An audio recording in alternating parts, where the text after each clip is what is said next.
de transformar los alimentos ingeridos en sustancias nutritivas. Es decir, que allí empieza el metabolismo mayor con la degradación de los alimentos. Recordemos que el metabolismo se caracteriza por tener dos fases, que es el catabolismo y el anabolismo. El catabolismo pues es la degradación de las sustancias, y es justamente este catabolismo que se lleva a cabo a nivel del estómago, ya que allí por catabolismo el organismo extrae las sustancias nutritivas de toda la degradación de esos alimentos. Posteriormente, dichas sustancias nutritivas van a pasar a través de la absorción a nivel de la mucosa gastrointestinal hasta la circulación para llegar a las diferentes células, y ellas, a partir de dichos nutrientes, formen o empiecen la segunda fase del metabolismo, que es el anabolismo, y que se refiere a la construcción de nuevas sustancias. Es decir, a partir de todas esas sustancias que se saca del catabolismo, se pasa al anabolismo y las células forman nuevas sustancias, nuevas moléculas como los lípidos, como las proteínas, etc. Y estas funciones se cumplen o se llevan a cabo a través de tres procesos, que son por la secreción de los jugos digestivos a partir de las glándulas gástricas, es decir, que necesitan ellas liberar lo que se conoce como jugo gástrico, y ese jugo gástrico es ácido, porque si no sería así, pues no se podría degradar todos los alimentos que llegan a nuestro organismo. Entonces, uno de las funciones que es posible degradar los alimentos en el organismo es la presencia de los jugos gástricos. La segunda es gracias a la motilidad ejercida por la musculatura del estómago, es decir, el movimiento de los músculos gastrointestinales y la absorción de las sustancias desde la luz del estómago hasta el torrente circulatorio.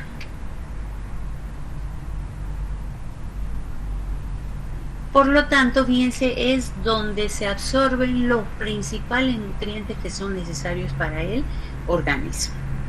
Y cuando empiezan a presentarse alteraciones a nivel de este aparato digestivo, empiezan a presentarse las patologías y los procesos gástricos que con mayor frecuencia requieren medicación son los relacionados al exceso de secreción y aumento de la acidez gástrica. Por algún motivo se llega a producir demasiada cantidad de jugo gástrico, empieza a disminuir la acidez del jugo gástrico y empiezan las enfermedades gastrointestinales.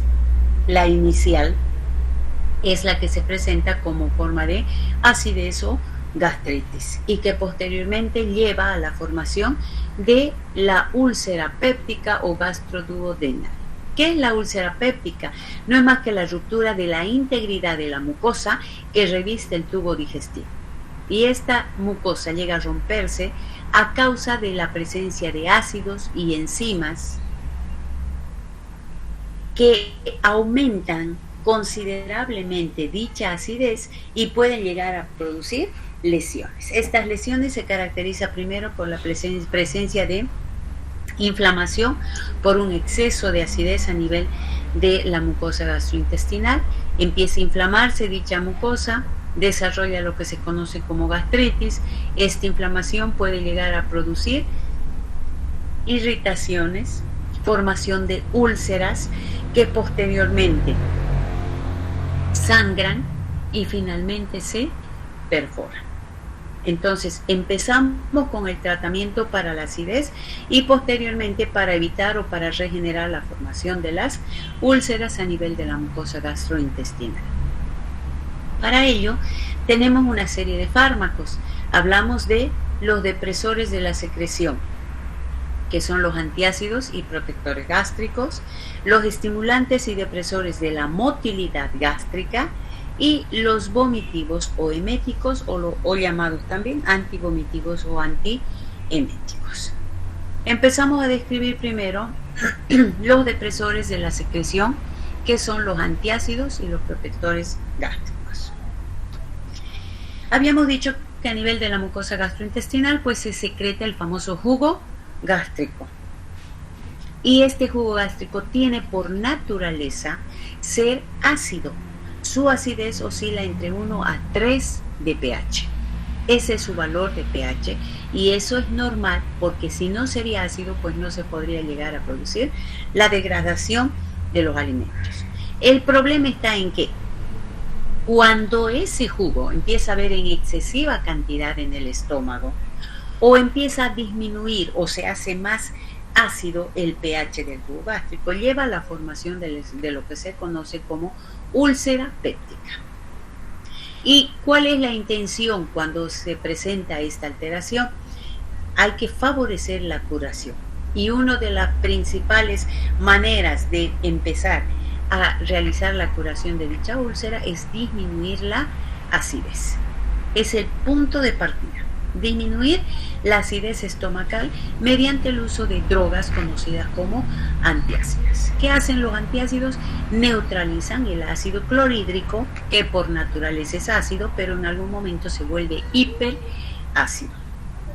Esta hiperacidez llega a producir la ruptura de la integridad de la mucosa que reviste el tubo digestivo a causa de los ácidos de las enzimas y se pueden presentar, como habíamos dicho, las famosas lesiones que empiezan con una inflamación y que posteriormente pueden llegar a progresar hasta la formación de la úlcera, que posteriormente esta úlcera puede llegar a perforarse y ahí tenemos problemas mucho más graves. Hacemos uso entonces como punto de partida de las drogas conocidas como antiácidos. Estos antiácidos, como su nombre lo dice, tienen la capacidad de reducir la acidez de los fluidos gástricos gracias a que tienen la propiedad de neutralizar la secreción gástrica. Pueden ser de uso sistémico, como el bicarbonato sódico, que en cantidades muy altas, este es el problema, que puede llevar a producir alcalosis del pH sanguíneo. Pero una vez que se absorbe se elimina por la orina y puede llegar a producir alcalosis urinaria y litiasis. Por lo tanto, estos prácticamente ya no se usa por esta vía, más sí se puede utilizar por vía no sistémica y ingresar al organismo por vía oral. Y entre ellos nos referimos al uso de otros antiácidos, puede ser el mismo bicarbonato de sodio, pero por vía oral, ya no por vía sistémica, que ha quedado en desuso debido a los efectos colaterales. Y se puede utilizar también el hidróxido de magnesio. El hidróxido de magnesio, que tiene una gran capacidad osmótica, llega a producir la neutralización de el ácido clorhídrico, pero el problema es que por esa capacidad osmótica retiene mucha agua y puede llegar a producir como efecto colateral o reacciones adversas la producción de diarreas en el paciente.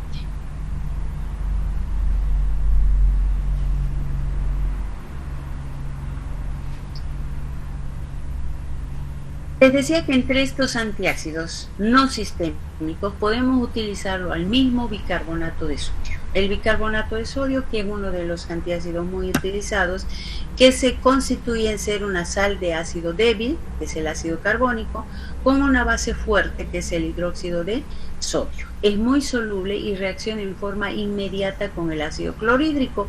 ¿Por qué? Porque lo que hace es inmediatamente neutralizar esa hiperacidez.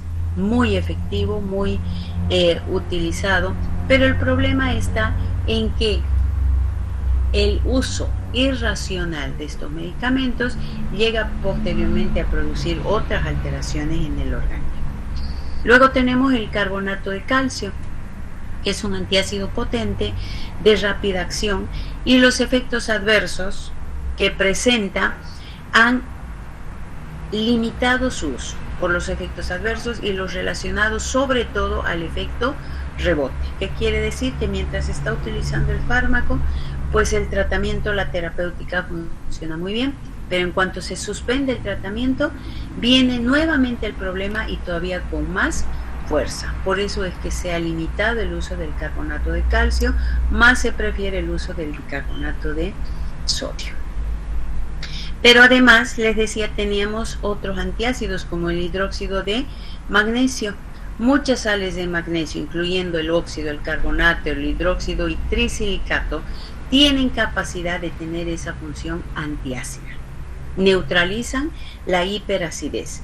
El hidróxido de magnesio induce la secreción de colecistoquinina, que es una sustancia que promueve la contracción de la vesícula biliar y a la vez la relajación del esfínter de Oddi, que es el responsable de lo que se conoce como efecto Colagov, y lo cual contribuye al efecto laxante de este agente. Aparte de su capacidad osmótica, el efecto Colagov, debido a la secreción de la colecistoquinina, hacen que tenga mayor poder laxante. Entonces, que además de antiácido, tiene una gran capacidad de ser laxante.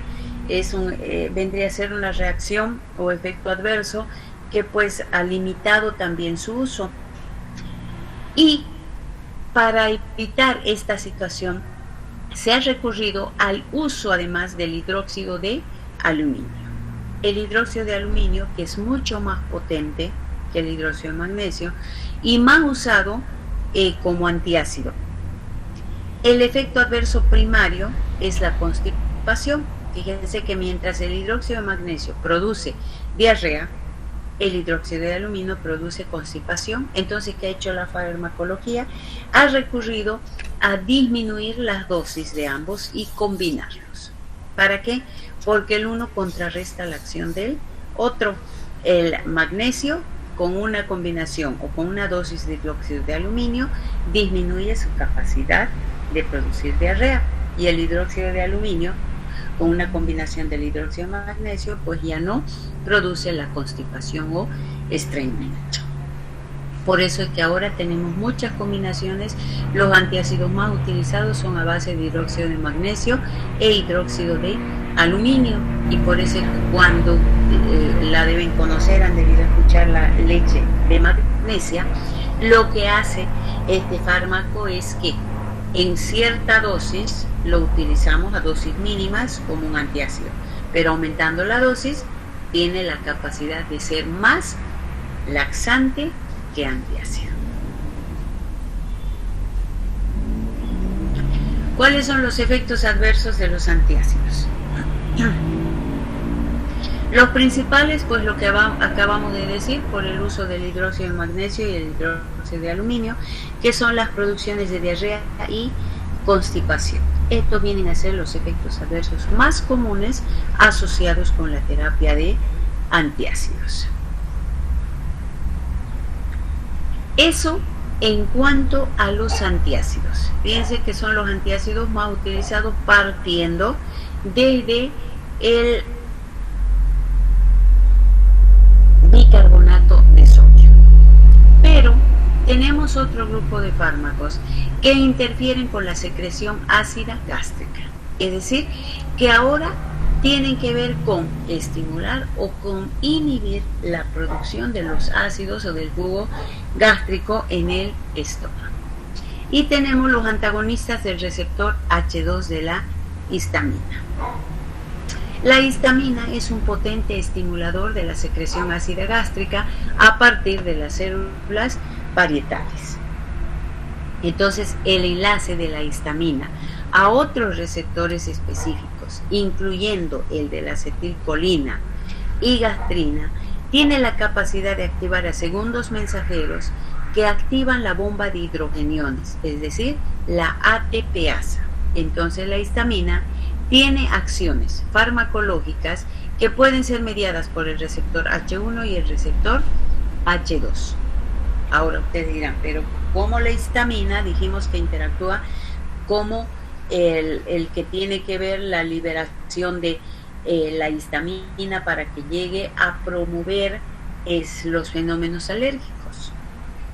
Pero la histamina tiene dos receptores. Fíjense, cuando la histamina se libera y se une con el receptor H1, produce la contracción de los músculos lisos, incluyendo de los bronquios. Y es por eso que produce esa broncoconstricción. Pero cuando la histamina ahora interactúa con los receptores H2, se constituye como un potente estímulo para la secreción ácida gástrica de la célula parietal. Entonces la histamina, cuando se une con el receptor H2, lo que hace es estimular la secreción ácida gástrica por las células parietales a nivel de la mucosa gástrica. Entonces libera mayor cantidad de ácido gástrico. Y es por eso que tenemos fármacos que antagonizan la acción de la histamina en el receptor H2. Y hablamos de este grupo de fármacos como antihistamínicos H2. ¿Qué hacen los antihistamínicos H2? Inhiben la secreción de ácido clorhídrico en el estómago. Es decir, que ahora la histamina lo que va a hacer es ir a interactuar con su receptor H2, pero va a ser inhibida dicha acción por estos fármacos, como por ejemplo la cimetidina. La cimetidina, bueno, que ahora ya no se usa debido a que tiene como reacción adversa el producir alteraciones hormonales, pero tenemos otros antihistamínicos bastante utilizados, como en el caso de la ranitidina y la famotidina. Estos son los más utilizados. ¿Qué es lo que hacen estos fármacos? La acción es la misma, pero varía en la potencia. El uno es más potente que el otro. No suelen producir muchas reacciones adversas y están indicados para tratamientos como la úlcera gástrica o duodenal, para esofagitis, mas no en gastritis que ceden por sí mismas. No está indicado para gastritis provocadas, por decirle, por el consumo excesivo de alimentos, por ejemplo, por el excesivo ingreso de cítricos, de ácidos al estómago. En ese caso no, porque ellas suelen pasar por sí mismas después de que el organismo se ha encargado de degradarlos y eliminarlos todos.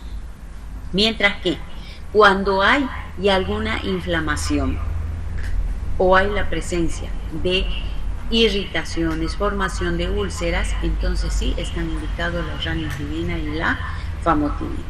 Pueden llegar a producir efectos colaterales o reacciones adversas, sí, puede producir diarreas, estreñimientos, mareas, dependiendo las características biológicas del paciente.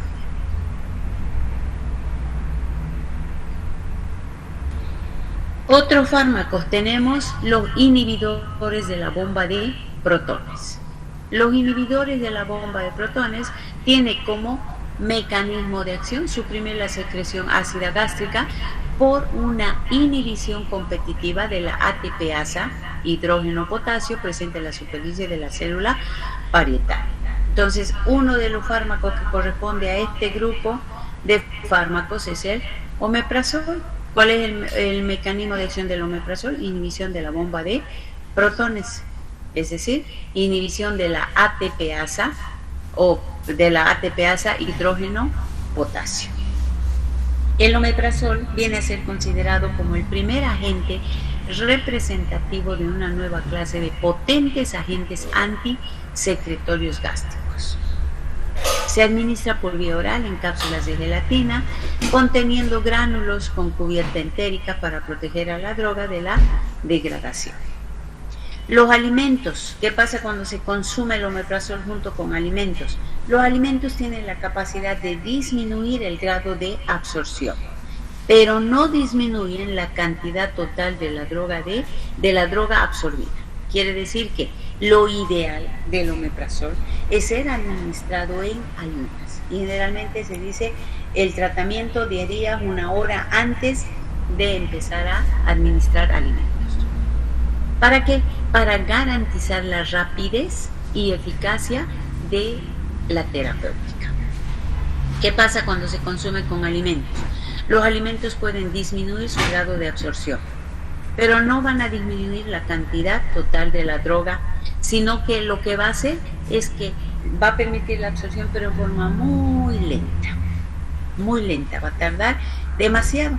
Entonces es mejor completar la indicación y hacerlo una hora antes de las comidas.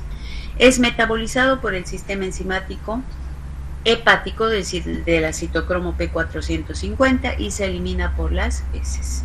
¿Cuáles son los efectos adversos del omeprazol? Náuseas, diarrea, cólicos, cefaleas, vértigos y en algunas personas puede llegar a producir somnolencia. Y aquí tenemos otros fármacos utilizados para el tratamiento de la secreción ácida gástrica en sus preparados, la vía de administración y dosis. El omeprazol, tenemos que el fármaco que más se utiliza, que viene en forma de cápsulas de 20, de 40 por vía administrado por vía oral, por vía parenteral.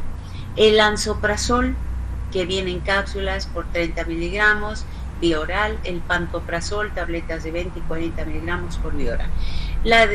¿Cuál es la diferencia entre los fármacos, entre estos fármacos? Principalmente la rapidez. Van a cumplir la misma acción, el problema está en que el uno puede ser, en el caso del lansoprazol, el pantoprazol, necesita ser consumido sin la presencia de alimentos. Y la acción va a demorar más en hacer su acción, pero va a estar más tiempo presente en el organismo.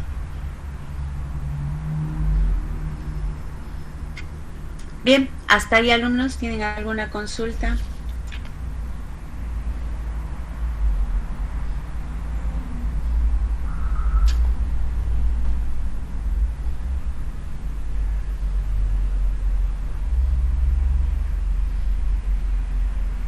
Entiende, doctora. Yo le iba a preguntar justo del omeprazol porque me recetaron recientemente, me dijeron en pero no sabía el tiempo, digamos, de cuánto tiempo tenía que esperar para comer.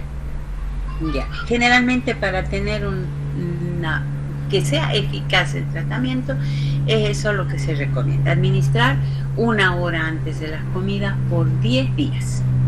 Y ahí promover la cicatrización o neutralización completa de la hidroacidez estomacal. Doctora, y si te dan otros medicamentos más, por decir, a mí me dieron vitamina C, me dieron Cobavimin y ferro, pero no me lo pusieron, digamos, cómo lo tenía que tomar, ni me explicaron, porque yo ese día estaba, recién me estaba recuperando, estaba inconsciente, me descompensé. Y le explicaron a otra persona, pero no me dijo cómo, solamente me lo entregó la receta y ahí solamente dice cómo tengo que tomar el omeprazol, digamos, ahí dice en ayunas, pero lo demás no. Y el omeprazol sí me lo tomé en ayunas, pero lo demás después que ya comí, digamos. Bien. En cuanto a la vitamina C no tiene ningún problema. Usted la puede tomar cualquier hora del día. Es recomendable en el día, no en la noche. ¿Por qué? Porque promueve el aumento del metabolismo, de la actividad celular. Entonces no hay inconveniente, además que no nos olvidemos que la vitamina C es una vitamina hidrosoluble que se va a empezar a eliminar constantemente del organismo, por eso es que necesitamos el aporte diario. Y es por esto que justamente las personas que tienen una buena alimentación pues no tienen necesidad de suplementos alimenticios, y las que no lo tienen entonces sí necesitan. Y en cuanto al complejo B, tampoco, no va a pasar absolutamente nada. Puede, dependiendo ahora la forma farmacéutica, si es que va a ser administrado por vía oral, se requiere siempre que vaya alejado el complejo B de las comidas para garantizar su absorción.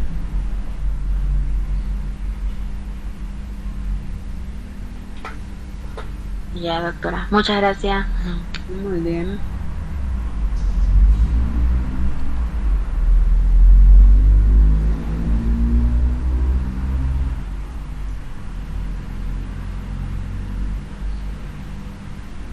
¿Algo más, alumnos?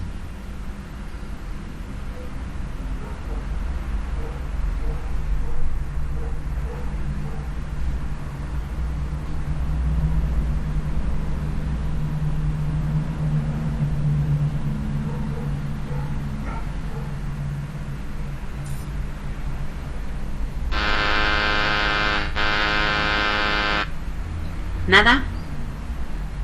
Doctora, una consultita más antes que pase. Por ejemplo, hice por el consumo, estaba leyendo uno de esos instructivos del omeprazol, por el consumo excesivo de omeprazol. Dice que hay desgaste de calcio o más o menos así entendí. Inhibe la absorción del calcio cuando hay cuando tomamos mucho omeprazol. Ya. Se dice que por el consumo excesivo puede evitar la absorción del calcio. Y por eso es que precisamente se recomienda administrar 1 hora antes de las comidas. Pero normalmente el omeprazol es un fármaco que no se administra más de 10 días, a no ser que usted esté utilizándole como un protector gástrico en el caso de la administración de otro tipo de fármacos. Entonces sí lo va a administrar hasta que termine dicho tratamiento. Y en ese caso, pues generalmente tal vez va a tener un poco de dificultad en la absorción de calcio, pero se suspende el medicamento y nuevamente se normaliza. Así que no lleva mayores problema. Ahora, cuando se toma de forma irracional, sin tener en cuenta las indicaciones, el tiempo y la frecuencia de administración, al igual que cualquier medicamento, va a producir serias alteraciones en el organismo. Muchas gracias, doctora. Muy bien.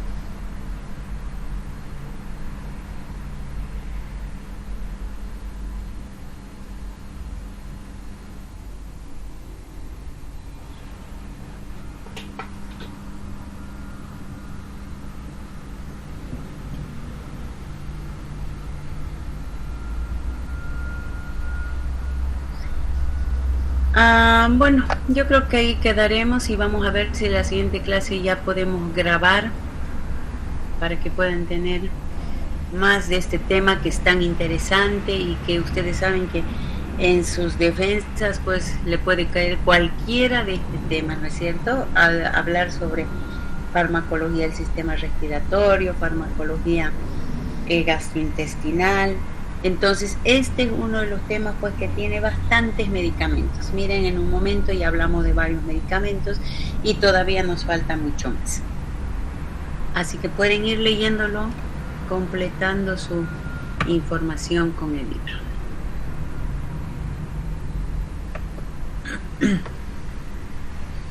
Un minuto, por favor, no se van a retirar. Vamos a hacer el control de asistencia.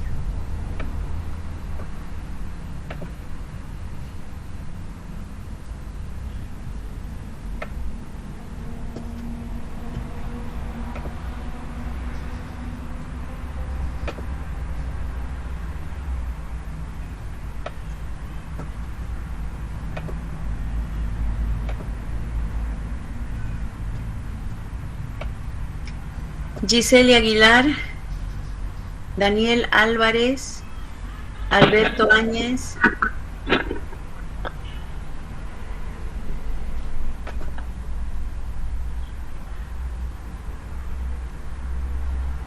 ¿alguien me contestó? Daniel Álvarez, Alberto Áñez, Jennifer Aponte, Limber Beltrán. Presente, doctora. Buenos días. Limber, muy bien. Leslie Calani. Presente, doctora. Listo, Leslie. Maricruz. Presente, doctora. Muy bien. Victoria Choque. Alejandra Córdoba. Delia Corma. Marianela Cuchayo. Presente, doctora. Corma Montero, Delia. Muy bien, Delia. Marianela Cuchayo. Erika Cuentas. Presente, doctora Erika Cuentas. Muy bien. Daisy Durán. Presente, doctora. Selma Flores. Presente, doctora. Selma Flores. Muy bien. Nayeli Flores. Presente, doctora. Marioli González. Marisol Gutiérrez. Presente, doctora. Marisol Gutiérrez. Raquel Hurtado.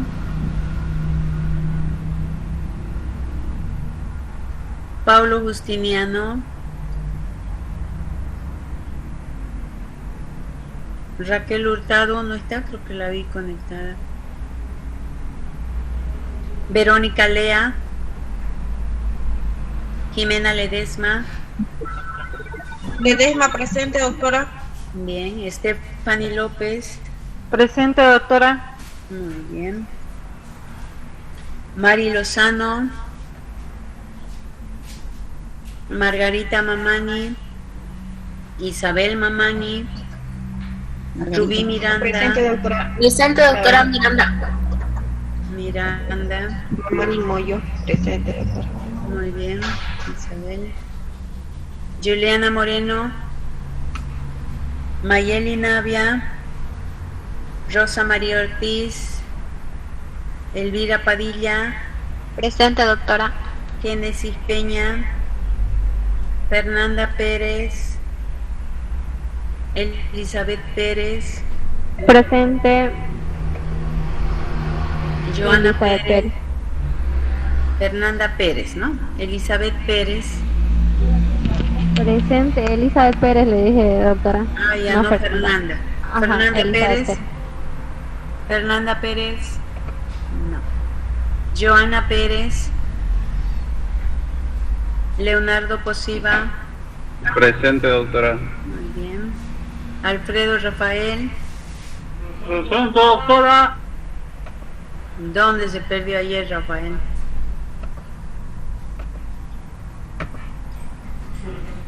Fernanda Ramos.